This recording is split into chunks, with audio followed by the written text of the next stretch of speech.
અત્યારના સૌથી મોટા સમાચાર પ્રાપ્ત થઈ રહ્યા છે મંત્રીના વિસ્તારમાં ભારતીય જનતા પાર્ટીના સુપડા સાફ થઈ ગયા છે। મંત્રી મુળુભાઈ બેરાના વિસ્તારમાં જ ભાજપના સુપડા સાફ થઈ ગયા છે। સલાયા નગરપાલિકા અને તાલુકા પંચાયતની ચૂંટણીમાં ભારતીય જનતા પાર્ટીના સુપડા સાફ થઈ ગયા છે। સલાયામાં ખાતું ખુલે એવી કોઈ શક્યતા નથી।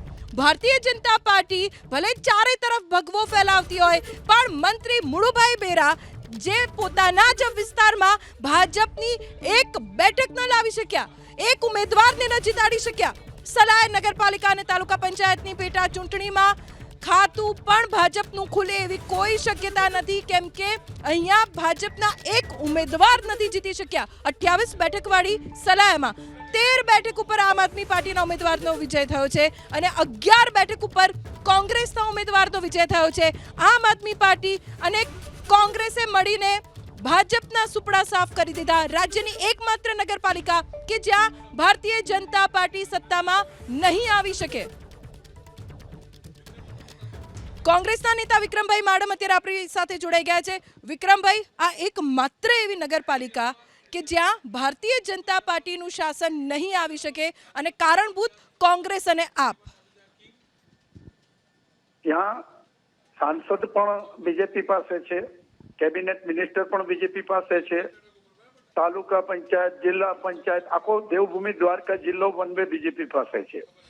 કોંગ્રેસને તો સમજી શકીએ છીએ કે અત્યારે જે પરિસ્થિતિ છે, સામ દામ દંડ ભેદ, ચાલુ ચૂંટણીએ ઉમેદવારો એ ભાજપમાં જોડાઈ જાય, જેમની કેપેસિટી 25-50 હજારની ન હોય અને 5-5 ને 10-10 લાખ રૂપિયા દેવાઈ જાય, તો આ ખેલ આખું ગુજરાત જાણે છે।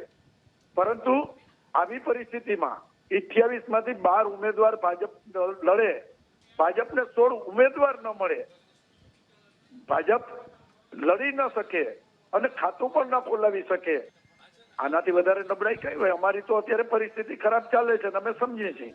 આખા ગુજરાતમાં ભાજપ ભાજપ ભાજપ થતું હોય અમે જોઈએ છીએ, અમે તો લડીએ છીએ, સંઘર્ષ કરીએ છીએ, પણ તમારી પાસે તમામ તંત્ર હોય, તમામ તાકાત હોય, ઉદ્યોગપતિઓ હોય, પૈસા હોય, સાંસદ હોય, કેબિનેટ મિનિસ્ટર હોય, ધારાસભ્ય હોય, અને તમને 28 માંથી 12 જ ઉમેદવાર મળે અને એ 12 ઉમેદવારમાંથી એક ખાતું ન ખુલે, આ સામે પણ જરા વિચારવાની જરૂર છે। ફક્ત કોંગ્રેસ ઉપર આક્ષેપો કરવા, કોંગ્રેસના ઉમેદવારો લઈ જવા, કોંગ્રેસના ઉમેદવારો વેચાતા લઈ જવા, ભાણવરમાંથી પણ જે અહીંથી ગયા હતા એ 2 ધુરંધર ઉમેદવારો કાયમ માટે જીતતા હતા કોંગ્રેસમાંથી, એને જનતાએ હરાવી દીધા। અમે ભલે હારી ગયા, કારણ કે અમારી તો ત્યાં 8 બિનહરીફ થઈ ગઈ હતી અને 2 જણાએ ટેકો આપી દીધો હતો, એટલે 24 માંથી 10 ભાજપ પાસે, 24 માંથી 10 ઓલરેડી હોય તો જનતા સમજતી હતી કે હવે બોલી તો બીજેપીની બને છે, માટે કેબિનેટ મિનિસ્ટર બેઠા છે એટલે મત લેવા અઘરા હોય, એમની પાસે દેવાનું બધું છે, અમારી પાસે દેવા માટે કાંઈ નથી, અમારી પાસે અમારી સચ્ચાઈ છે, અમે લડીએ છીએ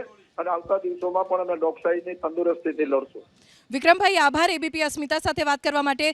એકમાત્ર નગરપાલિકા કે જ્યાં ભારતીય જનતા પાર્ટી સત્તા મેળવે તેવી કોઈ શક્યતા નથી। વિક્રમ માડમ જે કોંગ્રેસના દિગ્ગજ નેતા છે, જેમના દમ ઉપર કોંગ્રેસે ચૂંટણી લડી। દ્વારકા જે આમ આદમી પાર્ટીના પ્રદેશ અધ્યક્ષ ઈસુદાન ગઢવીનો વિસ્તાર છે, એમની પણ મહેનત અહીંયા જોવા મળી રહી છે। એ જ કારણ છે કે આ બંને નેતાઓના ભલે પક્ષ અલગ અલગ પણ તેમના દમખમ પર ચૂંટણી લડાઈ અને અહીંયા ભારતીય જનતા પાર્ટી ખાતું પણ ન ખોલાવી શકી।